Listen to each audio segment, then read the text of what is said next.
Assalamualaikum warahmatullahi wabarakatuh. Teman-teman, di video ini saya akan membagikan tutorial lengkap cara mendaftar beasiswa BPI dalam negeri berdasarkan pengalaman pribadi saya yang alhamdulillah lolos di percobaan pertama. Nah, teman-teman, di video ini saya buat bukan untuk menjanjikan pasti lulus ya, tetapi untuk membantu teman-teman memahami proses pendaftaran yang benar, rapi, dan strategis sehingga peluang lolos seleksi bisa jauh lebih besar. Dan saya akan tunjukkan step by step sekaligus kesalahan-kesalahan umum yang sering membuat peserta gugur agar Anda dapat menghindarinya. Baik, kita mulai dari persiapan yang paling penting sebelum membuka website pendaftaran BPI. Tapi sebelumnya teman-teman mohon bantu channel ini dengan cara subscribe. Terima kasih. Oke, nah teman-teman sebagai pembuka, ini adalah email ketika pengumuman kelulusan beasiswa program doktor untuk dosen Indonesia tahun 2025. Jadi tetap di bawah naungan BPI, namun nama program beasiswanya itu dengan nama baru atau yang kita kenal dengan PDDI, Program Doktor untuk Dosen Indonesia. Dan di sini kita bisa lihat bahwa dari pencapaian lulus seleksi ini itu tidak semudah yang Anda bayangkan teman-teman, karena ada beberapa step yang harus kita lewati. Oke. Nah, kita zoom dulu. Jadi, semoga teman-teman akan mendapat email yang tulisannya seperti ini. Selamat, saudara lulus seleksi sebagai penerima beasiswa program doktor untuk dosen Indonesia tahun 2025. Nah, selanjutnya insya Allah teman-teman akan mendapatkan beasiswa di tahun-tahun yang ditentukan atau sesuai dengan keinginan Anda. Amin ya. Tetap semangat. Oke, nah hal yang wajib Anda pahami teman-teman bahwa yang paling dasar untuk diunduh atau yang kalau saya pribadi sih kemarin di print untuk dibaca adalah buku panduan pendaftaran beasiswa. Kenapa? Karena di sini kita akan memahami apa dasar hukumnya, apa pengertiannya, apa tujuan, bagaimana ruang lingkup buku panduan ini, bagaimana persyaratannya, bagaimana mekanisme pendaftaran, bagaimana mekanisme seleksi dan penetapan, kemudian apa saja ketentuan pendanaannya, bagaimana pelanggaran dan sanksi pendaftar, kemudian kapan jadwal pendaftaran dan pengumuman hasil, dan bagaimana atau di mana saya bisa mendapatkan tautan daftar perguruan tinggi tujuan dan format dokumen, kemudian apa saja ketentuan perubahan. Nah, di sini juga pada panduan tersebut kita bisa lihat lampiran-lampiran dan itu sangat penting ya teman-teman. Jadi panduan ini merupakan modal dasar kita untuk submit atau apply beasiswa yang kita inginkan khususnya untuk PDDI BPI ini. Jadi pada lampiran-lampirannya ada lampiran format dokumen surat pernyataan pendaftar beasiswa, ada format dokumen surat izin pimpinan, ada format dokumen surat rekomendasi pimpinan, dan ada format dokumen surat rekomendasi akademisi.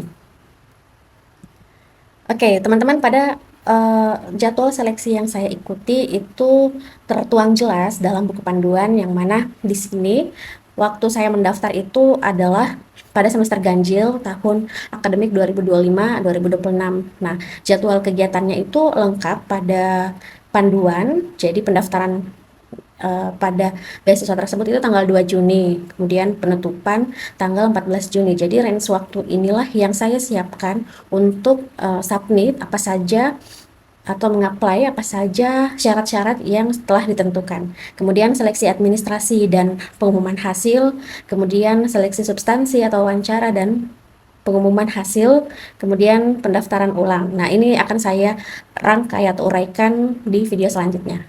Nah, semua hal tersebut akan diinformasikan pada laman beasiswa. Jadi, kemungkinan teman-teman laman ini akan berubah karena mengikuti perubahan nama instansi juga ya. Kemungkinan di sini akan diupdate melalui Instagram atau melalui laman khusus untuk BPI. Jadi tetap pantau teman-teman untuk informasi yang lebih update-nya lagi di laman BPI seperti itu. Teman-teman, jadi pada tautan pendaftaran juga lengkap pada buku panduan. Jadi daftar perguruan tinggi di sini yang menjadi tujuan BPI atau PDDI tahun 2025 dapat diakses pada tautan seperti ini. Nah, tautan ini memberikan kita informasi bahwa kampus mana saja yang menjadi partner untuk PDDI. Jadi misalnya saya kemarin mengambil jurusan ilmu hukum. Nah, ada beberapa kampus yang sudah terdaftar dalam PDDI, dan hal itu yang wajib kita pilih salah satunya, teman-teman. Jadi kalau misalnya belum ada dalam uh, kampus tujuan PDDI, berarti kita tidak bisa memilih kampus tersebut, atau tidak ada dalam pilihan menu yang ditawarkan oleh PDDI itu. Nah, apa tujuan dari beasiswa ini? Yang wajib kita pahami kembali, teman-teman, bahwa pelaksanaan beasiswa program doktor untuk dosen Indonesia ini bertujuan untuk meningkatkan kualifikasi akademik dosen pada perguruan tinggi di bawah koordinasi Kemdikti Saintek. Jadi ini hal yang wajib kita pahami bersama, dan untuk kita masukkan nanti ke esai atau mungkin pada saat wawancara. Apa persyaratan pendaftar atau calon penerima? Jadi ini merupakan persyaratan umumnya. Pendaftar atau calon penerima beasiswa PDDI harus memenuhi persyaratan umum dan persyaratan khusus. Apa saja persyaratan umumnya? Yang pertama adalah WNI dibuktikan dengan KTP sama dan KK ya, atau paspor.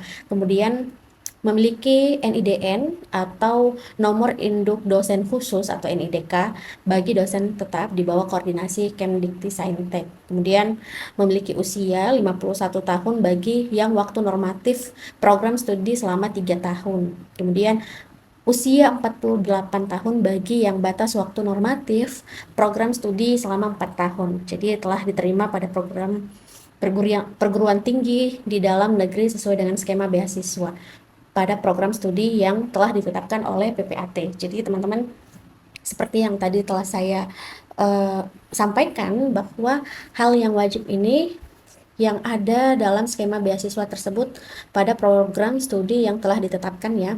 Jadi kalau misalnya Anda memilih kampus A, tetapi kampus A ini tidak ada dalam skema program studi yang telah ditetapkan, maka Anda tidak boleh memilih atau tidak ada pilihan untuk mengklik kampus tersebut seperti itu. Syarat umum selanjutnya adalah merupakan mahasiswa baru pada semester ganjil tahun akademik 2025 atau 2026. Jadi ketika nanti Anda daftar, Anda harus mengikuti sesuai panduan kapan beasiswa ini dibuka, dan sesuai dengan pengalaman saya itu, saya daftar dulu di kampus tujuan saya, kemudian mendaftar beasiswa, karena ini akan dilampirkan nanti, teman-teman. Nanti kita bahas di slide selanjutnya. Nah, memiliki nilai IPK program magister paling rendah 3,25 pada skala 4. Nah, kemudian memiliki ijazah atau bukti setara ijazah dan transkrip akademik program pendidikan tinggi sebelumnya. Mendapat paling sedikit 1 rekomendasi dari dosen. Nah, ini tipsnya, teman-teman. Jadi, sebisa mungkin Anda mendapatkan 1 rekomendasi itu dari calon promotor Anda, atau yang bidangnya sesuai dengan apa yang nantinya menjadi proposal disertasi Anda, seperti itu. Kemudian memiliki surat izin mengikuti pendaftaran dan seleksi dari pejabat pembina kepegawaian yang berwenang bagi ASN atau pimpinan instansi yang berwenang bagi non-ASN. Kemudian melampirkan surat izin mengikuti pendaftaran dan seleksi dari pejabat pembina kepegawaian, melampirkan surat izin dari pimpinan perguruan tinggi asal atau dari lembaga layanan pendidikan tinggi atau LLDikti jika berasal dari perguruan tinggi swasta. Kemudian melampirkan surat keterangan sehat dan bebas narkoba yang dikeluarkan oleh pihak yang berwenang paling lama 6 bulan terhitung dari tanggal pendaftaran, dengan ketentuan surat keterangan sehat jasmani yang dikeluarkan oleh dokter dari rumah sakit, puskesmas, atau klinik. Nah, teman-teman, kemarin saya menggunakan surat keterangan ini melalui klinik saja ya. Dan surat keterangan bebas narkoba yang dikeluarkan oleh dokter dari rumah sakit atau puskesmas atau klinik, lembaga yang berwenang untuk menguji zat narkoba. Jadi saya menggunakan klinik yang sama untuk mengambil surat keterangan ini. Kemudian menandatangani surat pernyataan pendaftaran beasiswa PDDI sesuai dengan format yang disediakan oleh PPAT. Nah, jadi ini ada formatnya yang dilampirkan pada panduan. Kemudian pendaftar tidak sedang melaksanakan pendidikan pada satuan pendidikan lain, misalnya kita lagi sekolah di luar dengan biaya pribadi mungkin. Nah, ini tidak boleh bersamaan. Kemudian melakukan pendidikan pada jenjang program pendidikan yang sama dengan yang telah diselesaikan atau tamat. Maksudnya ini adalah kita mengambil S3 dengan jenjang atau pendidikan yang sama dengan yang telah diselesaikan, hanya berbeda kampus, misalnya seperti itu. Kemudian berstatus sebagai calon penerima atau penerima beasiswa dari sumber lain yang akan mengakibatkan pendanaan ganda atau double funding. Nah, pada komponen pendanaan yang sama terhadap beasiswa PDDI. Jadi kalau misalnya Anda sudah terdaftar beasiswa LPDP misalnya ya, nah tidak boleh lagi mendaftar PDDI seperti itu. Kemudian mendaftar dan atau menerima beasiswa non gelar atau non degree dengan sumber pembiayaan LPDP sampai dengan ditetapkan sebagai penerima beasiswa. Kemudian mengikuti seleksi calon aparatur sipil negara sampai ditetapkan sebagai penerima beasiswa. Jadi pendaftar ini tidak sedang mengikuti seleksi CASN ya sampai ditetapkan sebagai penerima beasiswa. Oke, khusus bagi pendaftar penyandang disabilitas wajib melampirkan surat keterangan sebagai penyandang disabilitas dari fasilitas layanan kesehatan rumah sakit atau dokter sesuai dengan ketentuan peraturan perundang-undangan. Kemudian melampirkan surat persetujuan dari orang tua, wali, suami atau istri dengan membubuhkan tanda tangan di atas materai 10.000 dan melampirkan surat permohonan pendampingan sesuai dengan kebutuhan aktivitas disabilitas. Nah, syarat selanjutnya teman-teman adalah beasiswa hanya diperuntukkan untuk pendaftar yang melaksanakan pendidikan jalur masuk reguler pada perguruan tinggi yang ditetapkan tadi dan tidak diperuntukkan untuk kelas-kelas seperti berikut. Yang pertama, kelas eksekutif, kelas khusus, kelas karyawan, kelas jarak jauh, kelas yang diselenggarakan bukan di perguruan tinggi induk, kemudian kelas yang diselenggarakan lebih dari satu negara, atau kecuali untuk program joint degree atau dual degree. Nah, selanjutnya adalah kelas internasional khusus tujuan dalam negeri, kelas lain yang tidak memenuhi ketentuan standar pelaksanaan kelas reguler. Dan syarat selanjutnya teman-teman yaitu pendaftar menyampaikan esai atau karangan berisi komitmen kontribusi ke instansi asal atau negara pasca studi meliputi deskripsi diri, deskripsi peran, apa yang akan dilakukan, kemudian deskripsi cara mewujudkan peran tersebut, dan penilaian diri atau kekuatan, kelemahan, pengalaman membanggakan, pengalaman kurang membanggakan, dan hal-hal yang pernah dilakukan dan disesali dengan jumlah kata 1.500 sampai 2.000 kata. Nah, syarat selanjutnya teman-teman yaitu pendaftar menyampaikan proposal penelitian dengan ketentuan proposal itu sekurang-kurangnya memuat judul, latar belakang, rumusan masalah, pernyataan atau tujuan penelitian, pertanyaan ya, kemudian metode dan desain, manfaat, kesimpulan, dan saran, serta daftar pustaka. Nah, untuk proposal penelitian ini ditulis dalam bahasa Indonesia untuk dalam negeri dan bahasa Inggris untuk tujuan luar negeri. Ditulis antara 1.500 sampai 2.000 kata, teman-teman.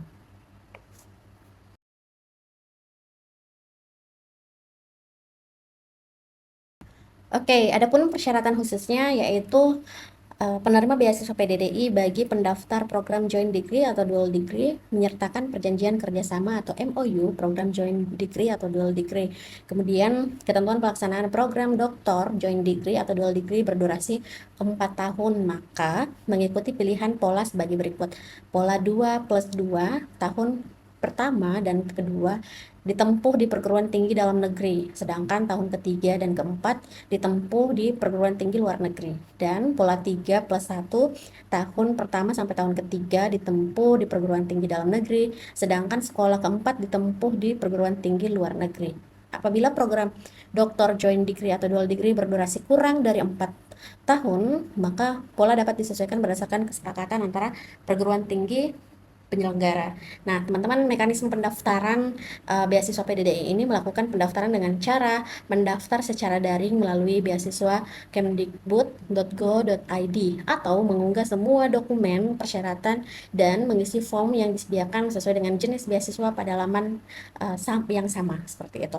Nah, teman-teman, mengingat ini adalah tahun yang sudah lewat dari 2025 atau sedang 2026 dan seterusnya, itu Anda wajib menyimak ya, apakah seperti yang sebelumnya, apakah link ini sudah diganti atau belum. Namun pada panduan itu kemungkinan besar masih sama seperti itu mengenai syarat umum dan syarat khususnya.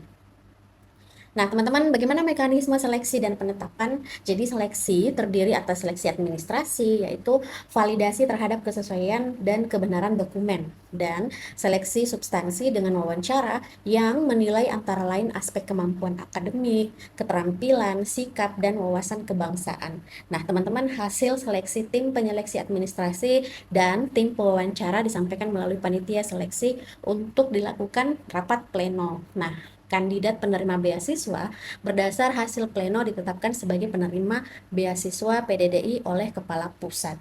Nah, teman-teman, untuk ketentuan pendanaan, rincian dan besaran dana pendidikan dan biaya pendukung beasiswa PDDI ditetapkan melalui SK ya, kuasa penggunaan anggaran PPAT. PPAPT. Oke. Jadi beasiswa PDDI ini dengan skema penyelenggaraan program Doktor by Research dan skema program Doktor by Coursework terdapat perbedaan besaran biaya sesuai dengan ketentuan standar biaya yang ditetapkan. Jadi teman-teman, kalau saya mengikuti skema ini ya, ini skema program dokter by coursework, itu maksudnya kita tatap muka langsung seperti itu. Jadi mengikuti perkuliahan eh, semester 1, 2, 3, 4 dan seterusnya dengan tatap muka.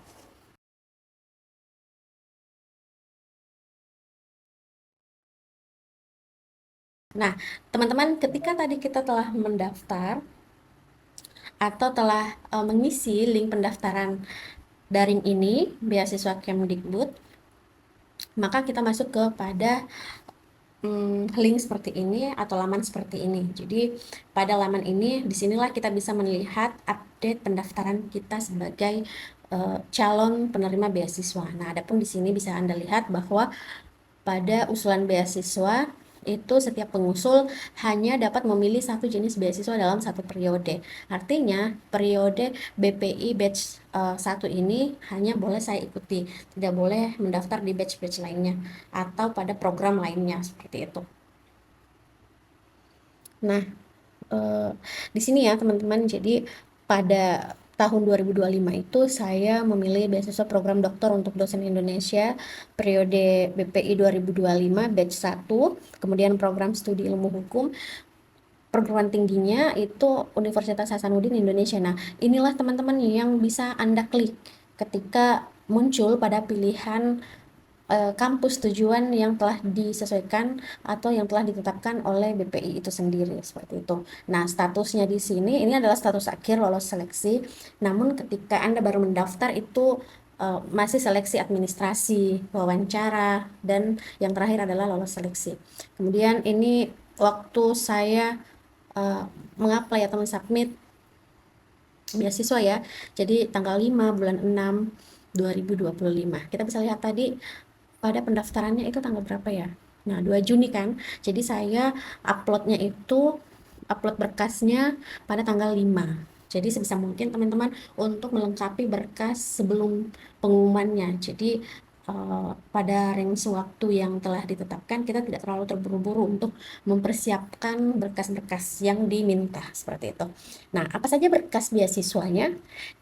Ini teman-teman, kita bisa lihat ada beberapa, dan pada berkas beasiswa itu Anda bisa lihat di sini kita akan mendapat nomor pendaftaran, mengisi NIK, kemudian memasukkan jenis beasiswa, perkuliahan batch berapa, kemudian negara tujuan. Karena saya Indonesia, maka dalam negeri berarti Indonesia. Kalau teman-teman nanti insya Allah akan memilih luar negeri, maka di sini ada pilihan negara tujuannya. Nah, kemudian program studi tujuannya di mana? Nah, di sini misalnya ilmu hukum. Ilmu hukum itu kalau tidak salah kemarin ada 8 kampus tujuan dalam negeri. Nah, itu akan muncul semua di sini seperti itu. Kemudian nomor pendaftaran PT akan ada juga diisi. Nah, di sini apabila difabel, kalau teman-teman yang difabel akan mencentang ya seperti itu. Kalau tidak berarti kita centang tidak. Nah, berkas selanjutnya, teman-teman, kita masuk ke berkas beasiswa selanjutnya dalam hal biodata. Nah, biodata ini data diri Anda, misalnya nama lengkap saya Sulastri Yasim, nama panggilannya siapa, kemudian mengisi NIK, NIK PD Dikti, NIDN, jenis kelamin, status pernikahan, tanggal lahir, nomor WhatsApp, tempat lahir, nomor telepon, alamat email, dan yang paling penting teman-teman di sini ternyata kita diminta untuk memasukkan media sosial. Jadi mungkin ya akan melihat aktivitas kita sebagai akademisi di media sosial seperti itu. Jadi sebisa mungkin Anda membuka untuk publik, jangan di privat teman-teman ketika masa periode penilaian seperti itu. Nah, dokumen selanjutnya adalah unggah dokumen. Jadi, laman ini Anda akan diminta untuk mengupload pas foto yang tidak lebih dari 2 MB, kemudian KTP tidak juga lebih dari 2 MB, surat pengangkatan sebagai ASN atau pegawai tetap, SK-nya teman-teman di sini, kemudian proposal penelitian. Nah, proposal penelitian ini yang tadi dimaksudkan dalam hal esainya ya teman-teman. Nah ini, jadi masuk dalam menyampaikan proposal penelitian. Nah Anda tulis antara 1.500 sampai 2.000 kata. Nah ini ya yang Anda upload seperti itu. Kemudian teman-teman yang kita upload selanjutnya adalah esai. Nah esai itu ini ya esainya. Jadi esai yang sesuai dengan syarat tadi Anda upload juga di sini. Kemudian ketika ini saya tidak bisa mengupload karena tadi saya centang tidak ya. Jadi untuk teman-teman yang disabilitas ini akan terbuka centangnya. Selanjutnya adalah surat rekomendasi dari akademisi, kemudian surat rekomendasi pimpinan, surat izin pimpinan. Jadi ini ada dua, dari dekan dan dari rektor seperti itu teman-teman. Kemudian surat pernyataan pendaftar beasiswa Pendidikan Indonesia, Kementerian Pendidikan, Kebudayaan, Riset dan Teknologi. Nah, ini ada surat pernyataan dilampirkan pada panduan. Kemudian surat keterangan sehat dan bebas narkoba, sertifikat kemampuan bahasa internasional. Nah, ini tidak wajib. Kalau misalnya teman-teman punya, boleh dilampirkan. Kalau tidak punya juga tidak apa-apa karena di sini tidak ada tanda bintangnya atau tidak wajib. Kemudian teman-teman surat keterangan perguruan tinggi bahwa lulusan S2 tanpa penelitian, ini juga saya tidak isi karena saya dengan penelitian. Kemudian transkrip pendidikan terakhir asli atau legalisir, khusus pendaftar doktoral mengunggah transkrip S1 dan S2. Jadi teman-teman di sini saya mengunggah transkrip S1 dan S2 ya, disusun atau digabung. Kemudian ijazah terakhir, ijazah S1 dan S2 juga saya unggah. Kemudian LOA, unconditional atau keterangan diterima pada perguruan tinggi atau bukti pendaftaran saat mendaftar di perguruan tinggi. Nah, jadi teman-teman di sini ada surat resmi yang dikeluarkan oleh perguruan tinggi. Pada waktu itu saya sudah melampirkan LOA karena memang jadwalnya adalah sudah masuk dalam fase pengumuman. Jadi saya sudah bisa melampirkan atau mengupload syarat ini. Kemudian SK PNS terakhir atau JAKVUM. Nah, ini teman-teman pasti sudah memiliki ya. Jadi itu wajib juga. Tidak wajib ya. Di sini tidak ada centangnya, tetapi kalau misalnya Anda punya silahkan di-upload. Nah, teman-teman setelah dokumen itu kita masuk pada riwayat pendidikan. Nah, riwayat pendidikan ini mulai dari SD, SMP, SMA, S1 dan S2. Jadi ada tahun masuknya, tahun lulusnya, sekolah atau perguruan tinggi di mana, bidang studi apa, misalnya pada SMA itu Anda mengambil IPA. Nah, nilainya berapa? Seperti itu, IPK-nya berapa atau nilai akhir pada SD, SMA dan SMP Anda berapa? Seperti itu.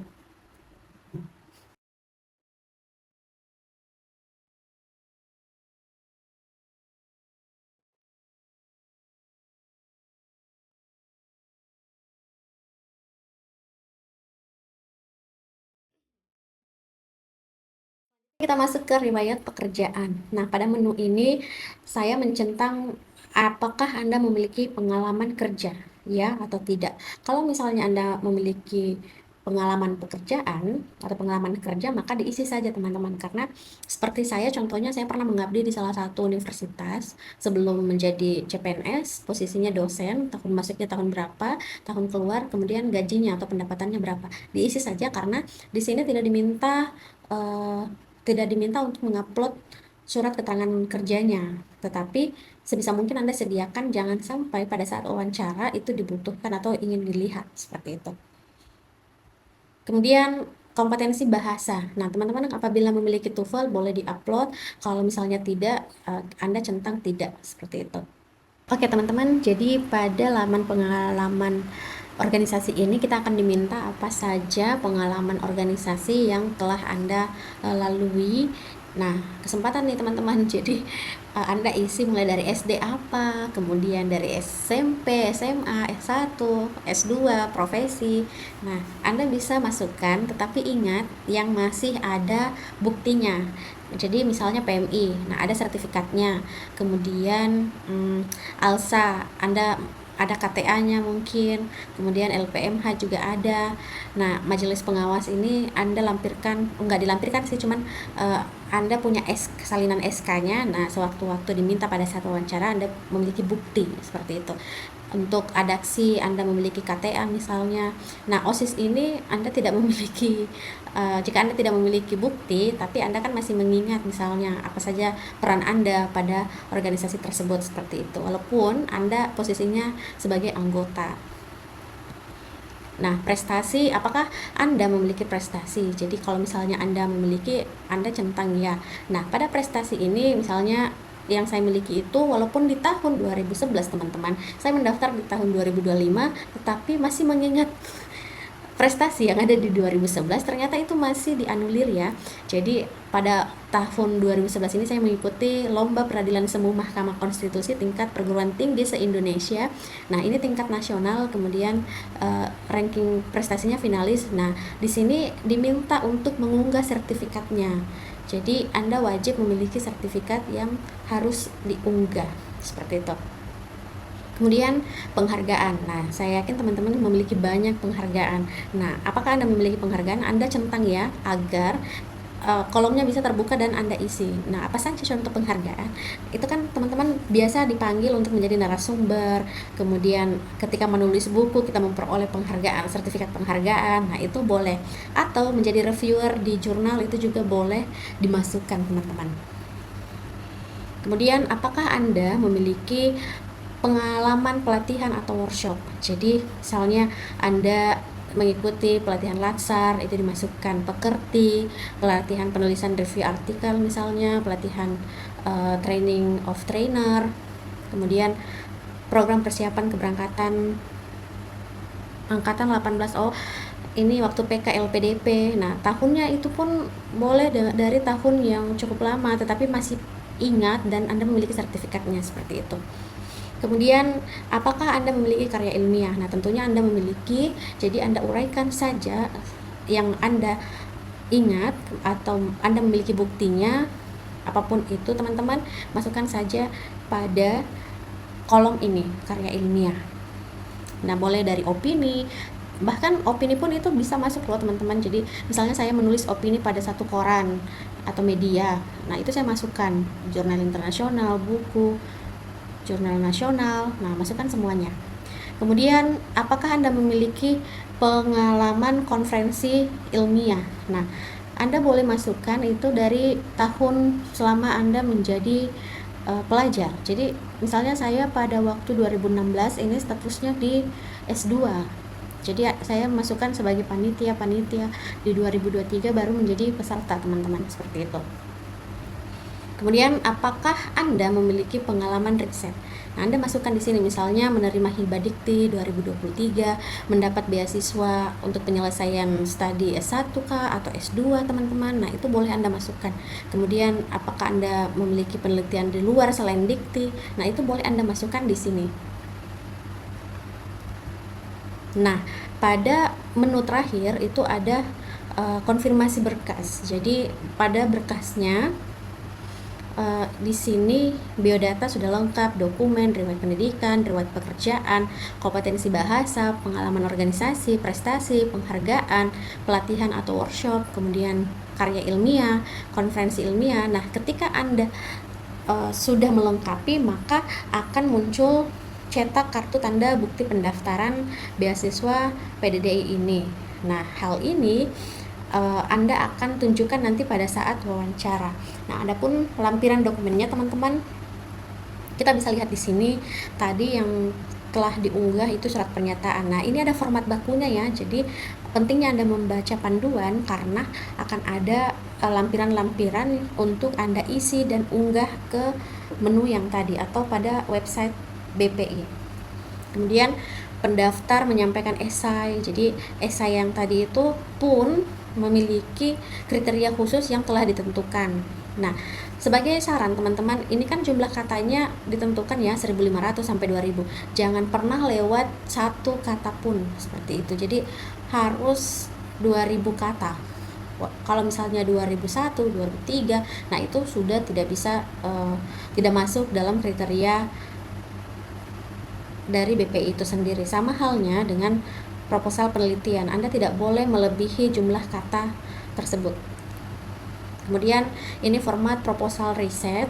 Nah, Anda wajib mengikuti bagian per bagian yang telah ditentukan seperti ini. Jadi di sini tidak minta bab, malah meminta judul, latar belakang, seperti ini ya. Jadi Anda wajib mengikuti apa yang menjadi panduan atau format proposalnya. Kemudian ini adalah lampiran format surat izin pimpinan. Ini surat rekomendasi pimpinan. Ini surat rekomendasi akademisi. Jadi sebaiknya lebih dari satu akademisi ya. Jadi kalau misalnya kampus tujuannya, misalnya kemarin saya di Unhas, maka saya mengambil rekomendasi akademisinya itu dari Unhas atau calon promotor yang saya inginkan atau kesesuaian dengan proposal penelitian saya, seperti itu teman-teman.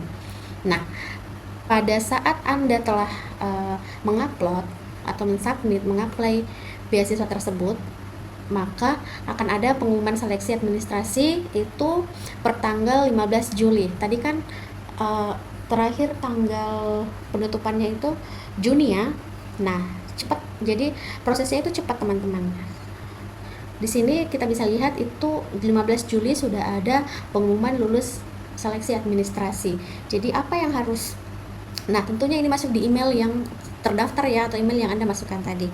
Kemudian nah pada tahap selanjutnya yaitu di sini kita bisa lihat seleksi substansi atau wawancara yang akan dilaksanakan melalui Zoom.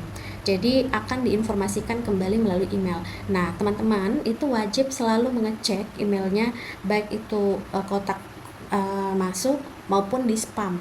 Jadi wajib selalu mengontrol ya, atau mengecek email yang telah Anda daftarkan. Kemudian, nah setelah ada pengumuman seleksi administrasi, akan masuk ke seleksi substansi. Nah, ini juga pemberitahuannya melalui email dan itu range waktunya cukup dekat juga. Jadi tadi pengumumannya itu 15 Juli.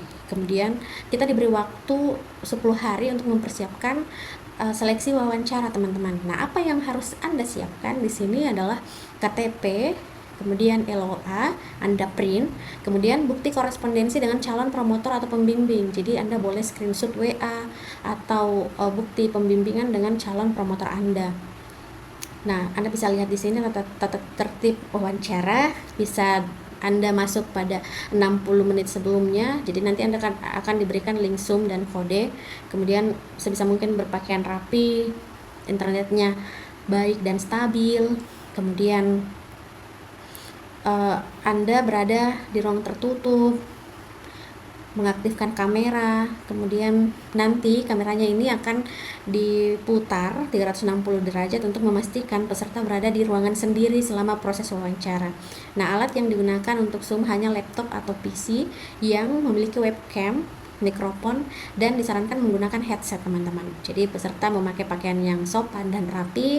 Selama proses wawancara, peserta tidak diperkenankan membawa catatan, pergi ke toilet, makan, menggunakan virtual background di Zoom, kemudian merekam atau melakukan dokumentasi dalam bentuk apapun. Nah, ini hal yang wajib Anda perhatikan, teman-teman. Nah, setelah seleksi wawancara atau substansi, maka akan ada pengumuman atau hasil seleksi beasiswa akhir, yang mana kita bisa lihat tadi jadwal terakhir itu kan ada pada tanggal 25 bulan 7 ya. Nah, pengumumannya itu ada pada Agustus. Jadi sangat cepat karena teman-teman, kami itu kemarin masuk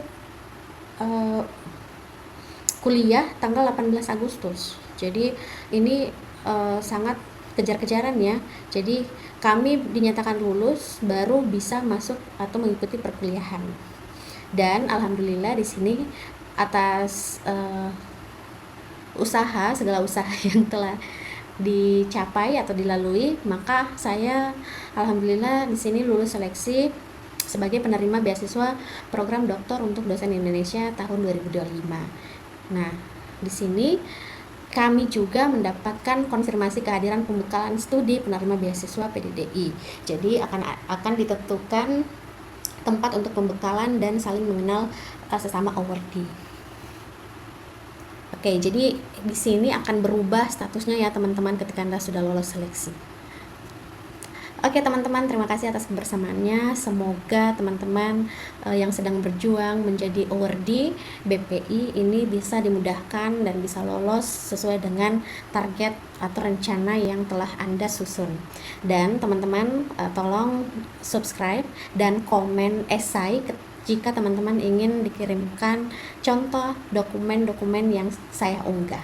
Oke teman-teman, terima kasih dan assalamualaikum warahmatullahi wabarakatuh. Sampai jumpa pada video selanjutnya. Teman-teman mohon di-share ya ke teman-temannya. Sampai jumpa.